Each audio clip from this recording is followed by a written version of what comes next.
જે રીતે ભ્રષ્ટાચારમાં અગાઉ પણ કર્યા. ખુલીને નહીં બોલો ત્યાં સુધી મૂંઝવણ થશે ને લોકોમાં આવી ગેરસમજો ફેલાશે. મનસુખભાઈ ખુલીને ક્યારે બોલશે? ખુલીને જો આ 75 લાખ ની જે વાત છે એ સ્વાભાવિક છે કે અધિકારીઓ પણ એક અધિકારી છે, કર્મચારી છે, એની બી કેટલીક બધી મર્યાદા હોય છે. આખો મામલો મેં સરકારમાં મોકલ્યો છે. સરકાર સરકારી રીતના તપાસ કરે છે. 75 લાખ જે આમ આદમી, હું બહુ સ્પષ્ટ કહું છું કે આમ આદમી પાર્ટીના નેતાએ એ માંગ્યા છે અને ત્યાર પછી અધિકારી રજા પર જતો રહ્યો છે. જેને જિલ્લાના વડાને ઉચ્ચ અધિકારીને જે જાણ કરી એ અધિકારી જતો કે એને બહુ ધમકાવવામાં આવે છે. આખી સ્થિતિ ત્યાંને ઘણા લોકોને ખબર નથી.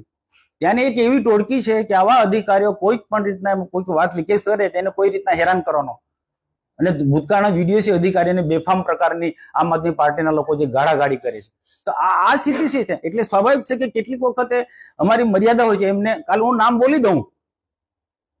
બોલી દઉં કે જિલ્લાના કયા અધિકારીએ મને આ 75 લાખની વાત કરી.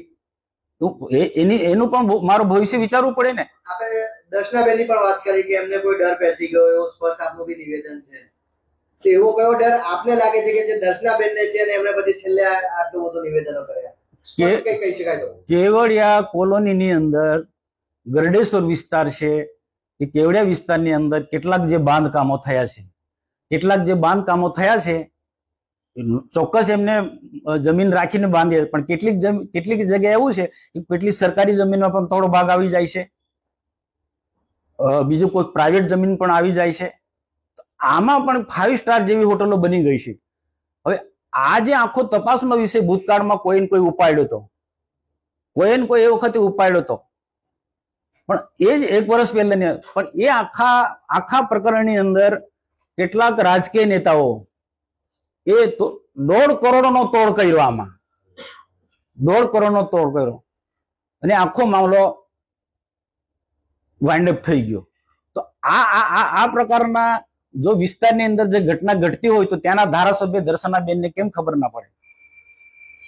તો આને લઈને હું એવું નથી કહ્યું કે દર્શનાબેનના માણસો આમાં ઇન્વોલ્વ છે, પણ હું ચોક્કસ કહી શકું કે આ જે લોબી છે એ બિલ્ડર લોબી છે, જમીન દલાલો છે કે તોડપાણી કરનારા લોકો જે છે કે આ જે લોકો એ કોઈ ને કોઈ રીતના ધારાસભ્ય દર્શનાબેન પર પ્રેશર લાવ્યા હશે તો જ આ પ્રશ્નને ડાયવર્ટ કરે ને. બાકી ખરેખર તો એમને મને સમર્થન કરવું જોઈએ. મહત્વનો પ્રશ્ન તો આ તો બધું ગૌણ છે, પણ મહત્વનો પ્રશ્ન એ હતો કે દેશના પ્રધાનમંત્રી નરેન્દ્રભાઈ મોદી સાહેબના 2 કાર્યક્રમો ને લઈને જે ધારાસભ્ય ચૈતર વસાવાએ જે આરોપ કર્યો છે ખોટા ખર્ચા અને મીડિયા સમક્ષ બધી વાતો, એનો જવાબ આપવો જોઈતો હતો દર્શનાબેને. એમના વિસ્તારની અંદર આ બધી ઘટનાઓ ઘટે છે. તો આ કોઈક ને કોઈક પ્રકારે આવા લોકોના દબાણના કારણે બેને આખો પ્રશ્ન ડાયવર્ટ કરવા માંગે છે. મનસુખભાઈ, શિસ્તને વરેલો પક્ષ છે ભારતીય જનતા પાર્ટી. ભારતીય જનતા પાર્ટીના નેતાઓ સામે જ્યારે પબ્લિકમાં જઈ અને આવા નિવેદનો કરે, પક્ષને કેટલું નુકસાન, પક્ષની દ્રષ્ટિએ તમે શું જુઓ છો? જો મારો એક ઇતિહાસ તમે બધા જાણો છો, ભરૂચના મિત્રો, પત્રકાર મિત્રો તો ખાસ, કે 1998 થી હું ભારતીય જનતા પાર્ટીમાં ચૂંટાઈને જઉં છું. 95 માં સરકારમાં, કેશુભાઈની સરકારમાં મંત્રી પણ હતો. ઠીક છે, કોઈક અમારા કાર્યક્રમ હોય તો કોઈક મિત્રને, કોઈ બિલ્ડરને અમે કહીએ કે ભાઈ આ કાર્યક્રમ, પણ વ્યક્તિગત રીતના ક્યાંક પણ મેં ઉઘરાણું કર્યું નથી. પાર્ટીના શિસ્ત, મૂલ્યો, સરકારનો પારદર્શક વહીવટ મેં હંમેશા ફોલો કર્યો છે. અને એવા ભારતીય જનતા પાર્ટીમાં મારા જેવા અનેક લોકો છે, કેન્દ્રમાં અને રાજ્યમાં, પણ ક્યાંક કોઈક ને કોઈક કેટલાક એવા લોકો હોય કે જે પાર્ટીના શિસ્તને કે પારદર્શકને ના માનતા હોય. એવા લોકો એવા ગણ્યા ગાંઠ્યા લોકો આખી સરકારને, આખી પાર્ટીને બદનામ કરે છે. એટલા જ માટે મેં ખુલ્લા પાડે છે એમને. આવા જે પાર્ટીની ગાઈડલાઈન તોડનારા લોકો હોય કે સરકારનો આખો ધ્યેય છે એને તોડનારા લોકો હોય, એવા લોકોને એટલા માટે હું ખુલ્લા પાડું છું. બાકી મારો બીજો કોઈ આશય જ નથી, ને મારું કોઈ વિરોધી નથી, ને કોઈ મારું બગાડતું પણ નથી. પણ આમ પ્રજા હેરાન ના થાય અને કોઈ ખોટા લોકો ફાવી ના જાય. હું આટલે દર્શનાબેનને આજે પ્રશ્ન પૂછું કે ચૈતરભાઈ વસાવા આટલા ટાઈમથી ભાજપ વિરુદ્ધમાં, સરકાર વિરુદ્ધમાં, ભાજપના મંત્રીઓના વિરુદ્ધમાં બેફામ બોલે છે. કેવડિયામાં આવીને એક પણ દિવસ ધારાસભ્ય દર્શનાબેન એને જવાબ કેમ નથી આપ્યો? એ પણ મારો પ્રશ્ન છે દર્શનાબેનને. જો મને બધી રીતના દબાવવાના પ્રયત્ન કરતા હોય, મારા પર બદનક્ષીને દવાનો ઠોકવાની વાત કરતા હોય છે, તો પછી ચૈતર વસાવા બેફામ સરકાર માટે બોલે, ભાજપ માટે બોલે છે. એનો નિરંજન વસાવા જિલ્લા પ્રમુખ હોસ્પિટલમાં દોડી જાય ટીમ લઈને, પોલીસ સ્ટેશનમાં જાય, સ્કૂલોમાં જાય, તો એક પણ એનાથી પાર્ટીને ડેમેજ થાય. તો આ વખતે દર્શનાબેન કેમ મૌન રહેશે? મારા માટે એટલા બધા ઉછેડે છે, એ મને સમજે છે કેમ ઉછળે છે, પણ એ આવી જગ્યાએ કેમ મૌન સેવે છે? સ્પષ્ટ ચીમકી છે બદનક્ષીના દાવાની. જો બદનક્ષીનો દાવો થાય તો તમારું પગલું શું રહેશે? જો મેં એટલી જ વાત કરી ને, કેટલાક અધિકારી અમને જે માહિતી આપે છે, અમારા કરતા એમનું મારે વધારે વિચારું છું. એટલે હું સમજી વિચારીને, હું મારા કારણે કોઈ અધિકારી હેરાન ના થાય. બાકી આ 75 લાખનો જિલ્લાના વરિષ્ઠ અધિકારીને ઉપસ્થિતિમાં આ પ્રશ્ન ચર્ચાયો હતો અને 75 રૂપિયા માંગણી કરે છે એ અંગેનો, તો અમે અમારા જિલ્લાના અધિકારી એમને પણ કે નહીં અપાય, અને અમે પણ ના અપાય, મેં નીલલાલ જિલ્લા પ્રમુખ નહીં અપાય. એના કારણે આ બધું ઊભું થયું છે. ભરૂચના નેતાઓ જોડે, ખાસ કરીને તો પ્રકાશભાઈ જોડે વિવાદ, હવે દર્શનાબેન જોડે વિવાદ, ભૂતકાળના એક મંત્રી સાથે બી આવું કેમ થાય?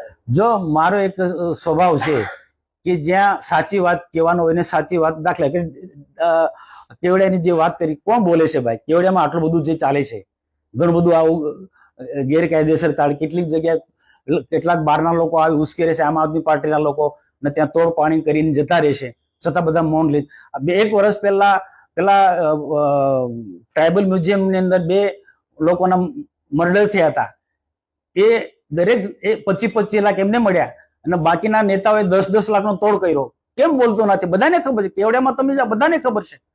આટલા હું જે વાત સાચી છે તે હું જાહેરમાં બોલું છું. એટલા માટે જાહેરમાં બોલું છું કે એ આવા લોકોને અટકાવવા માટે, આવું કૃત્ય કરતા અટકે આવા લોકો, એટલા માટે હું જાહેરમાં બોલું. અને આજે હું 75 લાખનો મુદ્દો જે મેં બોલ્યો છે, એની અસર આખા ગુજરાતમાં, સરકાર પર પણ મેં કહ્યું છે, સરકારમાં પણ, કે આજે આમ આદમી પાર્ટીની એક એવી ટીમ છે, અલગ અલગ જિલ્લાની અંદર જઈને પ્રશ્નો ઉજાગર કરે, હાઇલાઇટ કરે, એ કરે, અને પછી પાછળ થઈને બીજી ટીમ તોડ પાણી કરવા માટે જાય છે. એ મેં સરકારને પણ કહ્યું છે.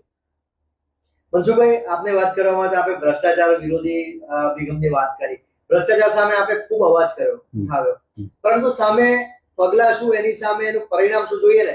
મનરેગાના આરોપી જામીન પર છૂટી ગયા, આપણે રસ્તાઓના મુદ્દા પૂરું થયા નથી, કોઈ સ્ટ્રોંગ એક્શન લેવાયા, તો પછી એવું કહી શકાય કે મનસુખભાઈ રજૂઆત કરે છે પણ ઉપસ્થિત નથી? ના, એવું નથી. જે રજૂઆત કરીએ છીએ એમાં પરિણામ આવે છે. દાખલા કે આજે જે બોલ્યો છે, આજે 75 લાખ આ જે માંગણી કરી આમ આદમી પાર્ટીના નેતાઓએ, પેલા બિલ્ડર કે કોન્ટ્રાક્ટર કે અધિપાસે એ જે અમે આ પત્રકાર પરિષદ ના બોલાયો હોત, તો એ કોઈને કોઈ રીતના 75 માંથી 50 પણ બી આવીને લઈ ગયા હોત. એટલે એવું નથી કે પરિણામ નથી, પરિણામ આવે છે. ઘણી જગ્યાએ, દાખલા કે રોડ રસ્તામાં મેં બહુ સ્પષ્ટ કીધું કે કોરીઓમાં કેટલીક મિલીભગત નેતાઓની હોય છે, અને એના કારણે ખરાબ મટીરિયલ આવે છે, કાચા પથ્થર આવે ને રોડ તૂટી જાય છે. એ મેં જાહેરમાં બોલ્યો છે, ને એનું પરિણામ આવ્યું છે આજે, કે આ જે રીતના જે પથ્થર આવે છે, પાકો પથ્થર આવે છે. મનસુખભાઈ, જે રીતે ભરૂચમાં લેટર કાંડ ચાલતું હતું, એવું દેડિયાપાડા એ બાજુ પણ લેટર કાંડ ચાલતું હોય, ભાજપમાં ક્યાંક ને ક્યાંક પીકવાનું એવું લાગે? લેટર કાંડ તો છે ને બધે જ ચાલે છે. આપણને જયારે ખબર પડે ત્યારે કે અહીંયા ડેડિયાપાડામાં ચાલે, કે અહીંયા ચાલે છે, એ બધે જ ચાલે છે. પણ એ લેટર કાંડ, આ અજબ દર્શનાબેન જે નારાજ થયા લેટર કાંડ માટે થયા ને, એ લેટર કાંડ નો એમને દર્શનાબેન ને એવું છે કે આ લેટર કાંડ ને લઈને મનસુખભાઈ પત્રકાર પરિષદ બોલાવી, પણ હકીકતમાં તો મેં પેલા 2 મોટા કાર્યક્રમના હિસાબને લઈને પત્રકાર પરિષદ બોલાવી. એમની ગેરસમજ છે, અથવા તો વિરોધાપૂર્વક આવા ખોટા લોકોને બચાવવા માટે એમને આ પત્રકાર પરિષદ બોલાવી છે. દર્શનાબેનનો આક્ષેપ છે કે તમારો ભાણિયો થાય છે, તમારા બેની મિલીભગત છે કે જે બી કઈ થાય છે એમાં. ચૈતર વસાવા, હું જાહેરમાં કહું છું ને કે ચૈતર વસાવા મારો ભાણિયો થાય, પણ એની જે વિચારધારા અલગ છે ને મારી વિચારધારા અલગ છે. એ આમ આદમી પાર્ટીમાં છે અને હું ભાજપમાં છું. એને લેવા માટે ભૂતકાળની અંદર પાર્ટીમાં પ્રયત્નો થયા, તે વખતે મેં કીધું ભાઈ મને એ આવતો હોય તો કરી વાંધો, પણ વિચારધારા બદલે. એક જ પાર્ટીના ધારાસભ્ય સાંસદ પર જ્યારે આવા આક્ષેપ કરતા હોય અને માનહાનિના દાવાની વાત જ્યારે કરતા હોય, તે એમની જોડે એવા તો કેવા નેતાઓનો સપોર્ટ છે કે તમારી પર એ માનહાનિના દાવાની વાત કરી રહ્યા છે? હવે ધારાસભ્ય બેન દર્શનાબેન આજે ખરેખર એ પોતાના પગમાં કુવાડો મારી રહ્યા છે. આવો કોઈક પ્રશ્ન હતો તો એમને મને મળવું જોઈતું હતું. એને ધારાસભ્ય બનાવનાર પણ હું જ. એના માટે જે મેં જે ગામડે ગામડે જઈને જે મિટિંગો કરી છે, પ્રચારનો આખો કમાન્ડ મેં ઉપાડી લીધો હતો. એ ભૂલી જાય છે પણ એની કોઈ ચિંતા નથી. પણ ક્યાંક ખોટા લોકોની જે ટોળકી એમની આસપાસ ઘેરાયેલા છે એના કારણે આ એલફેલ બધું બોલે છે.